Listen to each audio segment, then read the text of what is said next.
morning, everyone. Thank you for coming here. As it was said, you all came here, became the champion. That was the first step that you took. So thank you for coming. And now that we have all gotten some context about the issue itself, and you are starting to learn about the resources and the purpose of this event, let us also now take some time to have some valuable insights from our panel presenters today. They are here. I have had personally the pleasure to work with them all in different capacities, and I'm very much looking forward to learn from all of them today again along with you. So, but before we do that, I would like to welcome all the panelists, and I'd like to take a moment to do the introduction for all of them. And I'll begin with Kim. So, Kim is the CEO of Calgary Women's Emergency Shelter. She has a master's degree in social work from the University of Calgary with a clinical focus on domestic violence.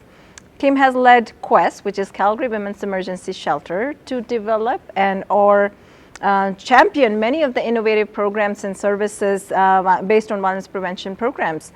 She's a co-author of Shelter 2.0 initiative, which is a discussion paper on how to better enhance the impact of women's shelters to help end violence in the community. And she also serves as a co-chair of the Calgary Domestic Violence Collective. She is a winner of many awards, including the McKillop Award, the Inspiration Award from the Government of Alberta, and also most recently the Social Enterprise Award. And now I would like to move on to Glenn Andruschik. He is from Calgary Police Services, as you can see from the uniform. Glenn joined the Calgary Police Service in 2005 and worked as a patrol constable for 5 years. In the spring of 2010, Glenn transitioned to covert surveillance, working in the Strike Force Unit until 2016. In late 2016, Glenn moved back to patrol and was promoted to the rank of sergeant, supervising a 10-person patrol team for 2 years. In 2019, Glenn won a competition to lead the domestic conflict response team and coordinate the Equally Safe program that I'm also privileged to be a part of and work with him hand in hand. In 2022, Glenn was placed in the long-term acting staff sergeant role of the domestic conflict unit and has been passionately working in the area of violence prevention and intervention, which I witness every day along with my team at CIWA because we work directly with them. And now moving on to Andrea Silverstone. Andrea Silverstone is the Chief Executive Officer at SAGES, Domestic Violence Prevention Society, an organization that is committed to breaking the cycle of violence for individuals, organizations, and communities.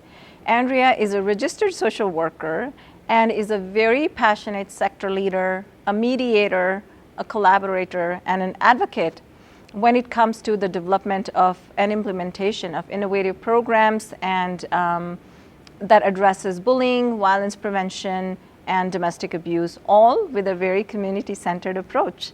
She also serves as a chair of Calgary Domestic Violence Collective, and is also the winner of many awards, including the Jewish Family and Child Agency's Goodman Award, Inspiration Award from the Government of Alberta, Resolve Excellence in Community Services, and these are just a few that I have named. They have many more awards. So I have personally had the immense pleasure of working with all of them in different capacities and learning new things from all of them about the violence prevention, about being a leader in the community. And I'm thrilled again to learn more from them today. And now, without any further delay, let's dive in straight into the questions. So Kim, my first question is to you. So statistics indicate that, every 6 days, a woman in Canada is killed by her intimate partner. I know I see a lot of jaw-dropping, but these are real stats. Aboriginal women are killed at a rate of 6 times higher than non-Indigenous women. Immigrant women with language, culture barriers, and lack of economic independence are so much more vulnerable to domestic violence. Girls are 1.5 times more likely to experience abuse than boys. So these are truly, I can see from the reaction from some of the folks here, that these are some really jaw-dropping stats. And COVID-19 pandemic has also highlighted the issue globally. And as we heard in the video as well, that United Nations has termed this issue as a global shadow pandemic, actually. So, and at CIWA itself, we saw a total of 57% increase, which is so huge. We were also shocked internally to see those numbers. So the number of clients accessing this. So, and the rate of domestic violence is increasing, is on the rise. But what we see right now is only the tip of the iceberg, because we also learned from the statistics that the 70% of the numbers are not even reported. So, Kim, my first question is to you then. What are your experiences in relation to the rise of domestic violence from a shelter perspective, and what are some of the unique efforts that Quest is making to tackle this issue? All right. First of all, thank you very much for having me here. I'm quite honored to be here speaking with CIWA, who is one of our very valued partners in the work that we do in the community. In terms of what we're seeing, first of all, I would like to say only 5% of the clients at the Calgary Women's of Mercy Shelter actually come through shelter. So we work with over 15,000 people every year. But what we've noticed since the, well, I won't say the end of the pandemic because we don't know what's next, but in the last quarter, well, in the first quarter of this year, compared to the first quarter of the year before, we experienced 1,000 more crisis calls in that 3-month period than the year before. We also received 1,159 requests for space that we could not accommodate. And when you think about, oh, there we go. Okay. When you think about so many people will disclose first to family or friends before they ever reach the point of calling a crisis line. But 1,000 more people than would normally call us did in that period. I think that what we're seeing is that through the pandemic, dynamics were changed in families, stressors were higher, families that maybe were managing okay before were dealing with new circumstances. The outlets of travel were gone. The social supports were different and changed because we were all distancing and keeping each other safe from the health crisis. But in doing so, we also became more isolated from each other. And so those rates don't surprise me, but they are considerably higher than they were in previous years. I would also add that we are seeing higher levels of danger and higher levels of complexity in who is calling us. And what I mean by that is that when people call our line, we do a danger assessment with people, and that measures the risk of lethality. And we're seeing those numbers are far higher than they were in previous years. And it makes it harder to decide who gets a space, and we're using hotels and we're expanding beyond because we know that the risks are very, very high. And so it's really stretching the system. I would say that Calgary Women's Emergency Shelter is not alone in that. The other shelters are feeling the same types of pressures, and the demand is not lightening up. It seems to be, Andrew and I have talked about this, it's like a tsunami is coming for us with domestic violence. In terms of what we're doing, I think, well, locally, the local agencies and the shelters that are working together to try and understand what is really happening with those numbers and who's calling and how we can best support them when they can't come into shelter. And also do a lot of work around prevention and other types of support. So we've launched, if you haven't seen it yet, there's an initiative called menand.ca, so menand.ca, which is paired with a men's helpline in Calgary. We know that when men are looking for help, they typically look online first. So they're not going to call a helpline initially, but they Google. And so this initiative came out of 6 years of research, and it is there to provide healthy options and relational support and emotional support for men so that they can make healthy choices in their relationships at an earlier point. And it is paired with a men's helpline so that men can call to make different choices earlier on in their relationship. And then we've also launched some digital support and some work in schools at an earlier point for youth who are dealing with those choices around dating relationships and how do you deal with the stress of the pandemic and the mental health crisis that we're seeing in our youth. The community outreach, I think locally agencies are partnering, trying to make sure that we have the reach without the expanded funding because there isn't any more funding right now. And so agencies are working together, collaborating, and trying to leverage each other's services and support so that we are making sure that we catch who we can. But I would say the numbers right now are very, very high, the complexity is high, and the danger is high. Sorry, that's not a very hopeful message. I should end with a note of hope. But people are working together and collaborating, and I think events like today are doing a lot to raise that awareness, because I think the other piece is that the formal agencies are not what is going to solve this problem alone. It is about working together in community and reaching out to your neighbor and your friends and your colleagues and making sure that that support is there. No, thank you, Kim. This is indeed eye-opening, and as you said, we heard the shadow pandemic, and you said tsunami is ahead of us, so that clearly tells how much work needs to be done. So my next question is for you, Glenn. Given that, the police plays a key role in the community, particularly when it comes to the reported abuse, and as we see that the number is quite low as compared to be what it should be, but whatever is reported, what kind of approach is the Calgary Police Services taking to combat this rising issue in the community and the tsunami ahead us?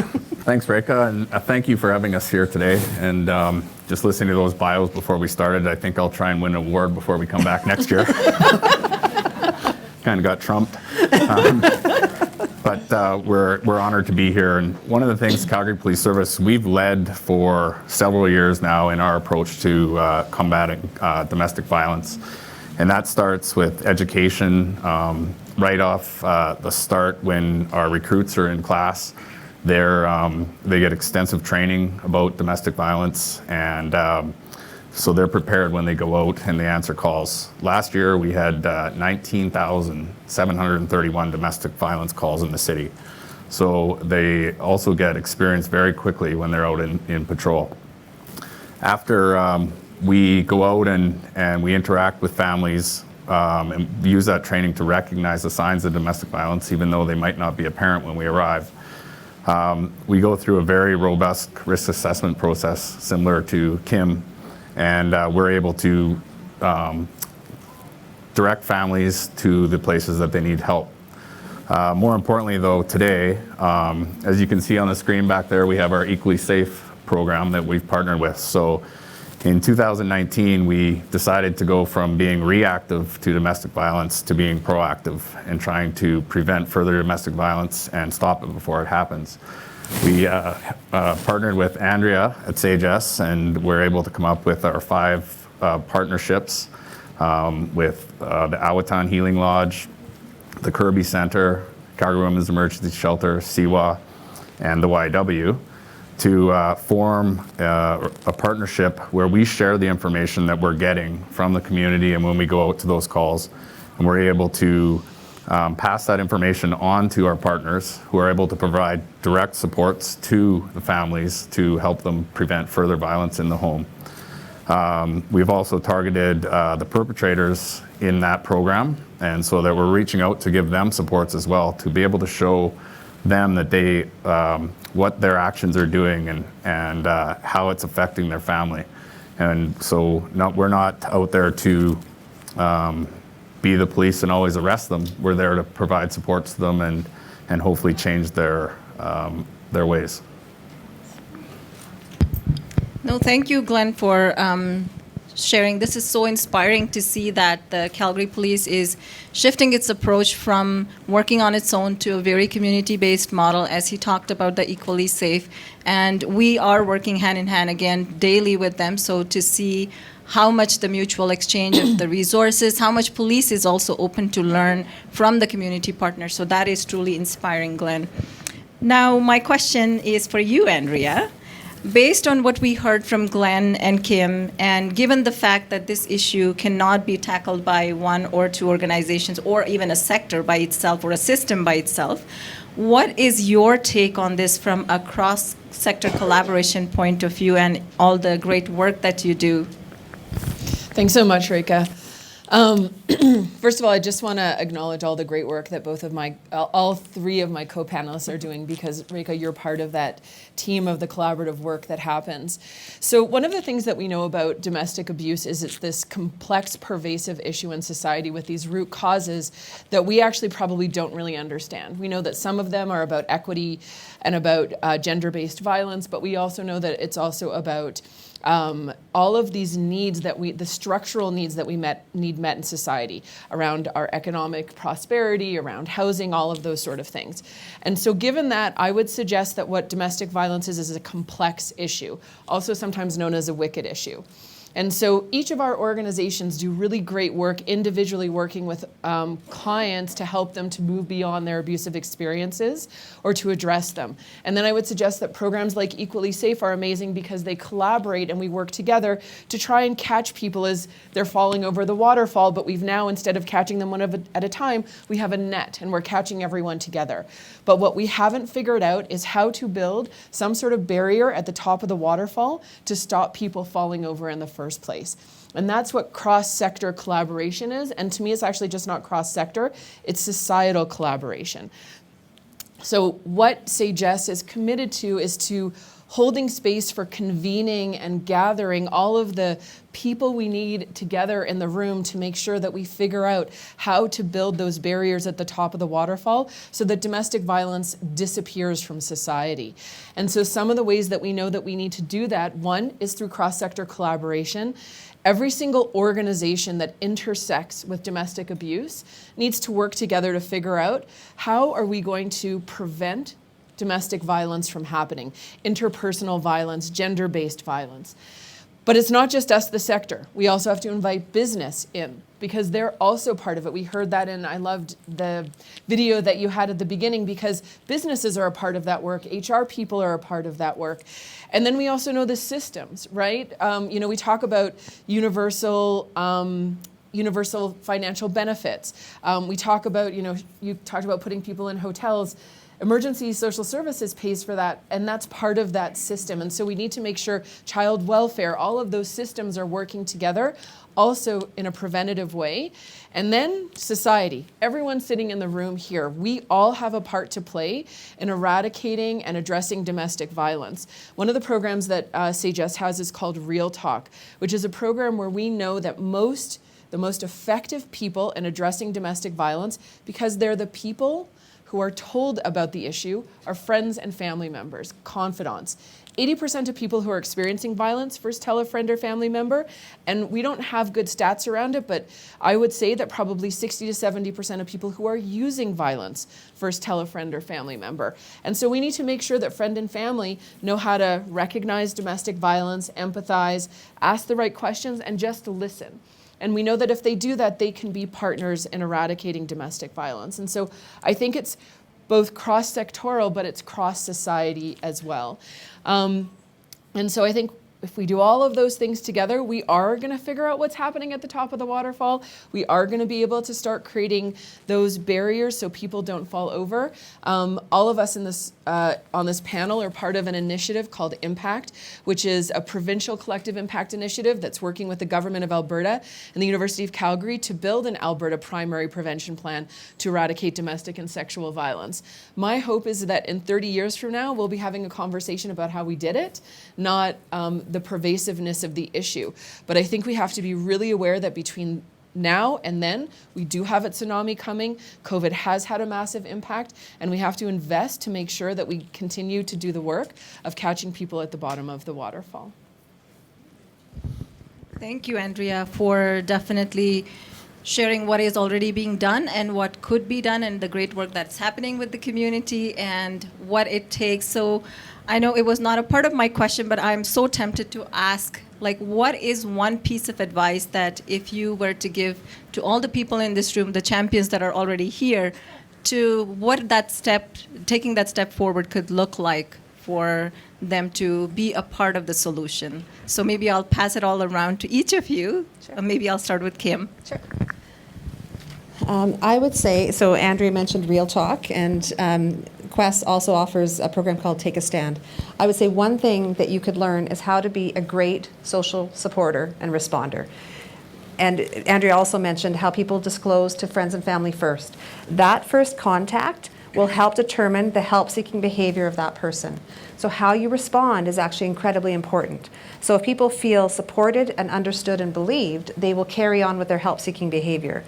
If not, we can sometimes unintentionally dissuade people, and they can step back and rethink and not reach out for help again for quite some time. So the number one thing you can do is learn how to be a great social support and responder, and how to invite that help-seeking behavior. From a police perspective, if you hear a neighbor or a friend discloses to you violence, report it to us and let us go in and investigate it and provide those supports. It doesn't always mean that families are going to get broken up and child services is going to come in and take away the family, and that's what people are worried about. They know their neighbors, they know their friends, and they don't speak up because of fear. But there's nothing to fear. We're here to help, and we want to move forward.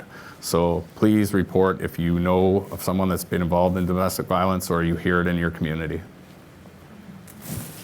Great, thank you. Andrea? I'm going to build off of what Kim said. I think that is the answer that I would challenge everyone in this room sometime in the next year to either take a stand workshop or a real talk workshop. I know that you can go to Quest's website to take your workshops. You can go to Say Jess's website to take our workshops. But I think that every Albertan, every Calgarian should take the workshop so that you know how to be a good informal supporter.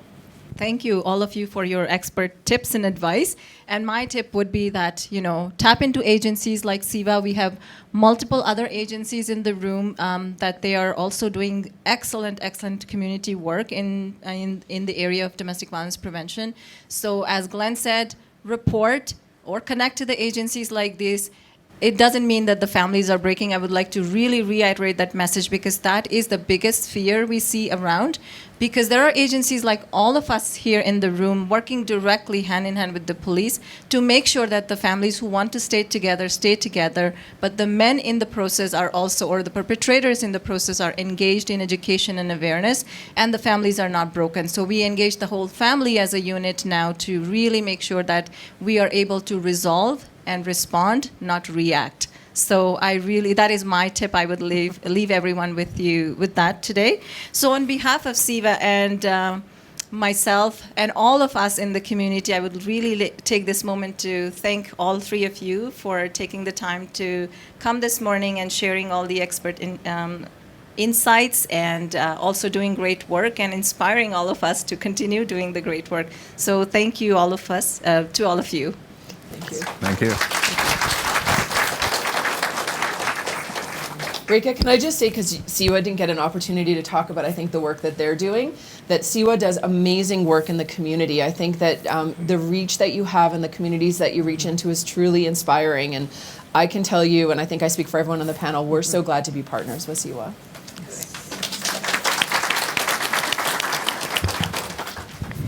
Thank you, Reka, and thank you to all the panelists for sharing their wisdom with us today. We appreciate the time you all took to support the cause and to be here today. Now we'll move to the next part of our event, the Munch and Learn, followed by the walkathon. What this means now is everyone is encouraged to go around the resource booths. I spent several hours talking about it. It sounds like a tongue twister. Booth, easy. Booths is a lot. Yeah, so we encourage you to go around and visit our booths set up by the amazing community partners and who are also providing DV services. Feel free to pick up the refreshments to munch as you go through the booths as well. For all those who will be joining us for the walkathon, I request that you visit the registration booth and collect. It's quite windy. I hope we still have some resources there. To go collect also your swag and your T-shirts for the walk. Since we will also have the possibility of rain, we want to ensure that this does not limit us from walking to the City Hall today. So we also have disposable ponchos for you to protect you from the rain. We will meet in the main lobby at 11, and then we'll have a quick group photo as we proceed to the City Hall.